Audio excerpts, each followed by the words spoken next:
Hi guys, আজকে তোমাদের সাথে শেয়ার করব আলু ও বেগুন দিয়ে পাতলা পাতলা মাছের ঝোল রেসিপি বিনা মশলায়।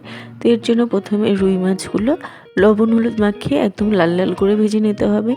এরপর কড়াইতে একটু সর্ষের তেল দিয়ে পাঁচ ফোড়ন দিয়ে কেটে রাখা বেগুন ও আলুগুলো দিয়ে একটু নাড়াচাড়া করে একটু হালকা ভাজা করে নিতে হবে।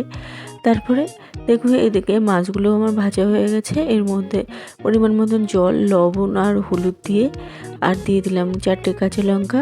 তারপর 10 মিনিট মতো রান্না করে নিয়েছি। তারপর দিয়ে দিলাম কিছু ভেজে রাখা বড়ি আর দিয়ে দিলাম ভেজে রাখা মাছগুলো কিন্তু একটু লাল লাল করে ভাজতে হবে, না হলে কিন্তু তরকারির টেস্ট আসবে না। তো মাছগুলো দিয়েও আমি 4 থেকে 5 মিনিট মতন আর একটু ফুটিয়ে নেব, ঝোলটা একটু কমিয়ে নেব। তো বন্ধুরা দেখো, একদমই রেডি হয়ে গেল পাতলা পাতলা মাছের ঝোলের রেসিপি, বাঙালির প্রিয় মাছের ঝোল। আজ এই পর্যন্তই, আবারও হাজির হব অন্য কোনো রেসিপির সাথে। সবাই ভালো থেকো, সুস্থ থেকো।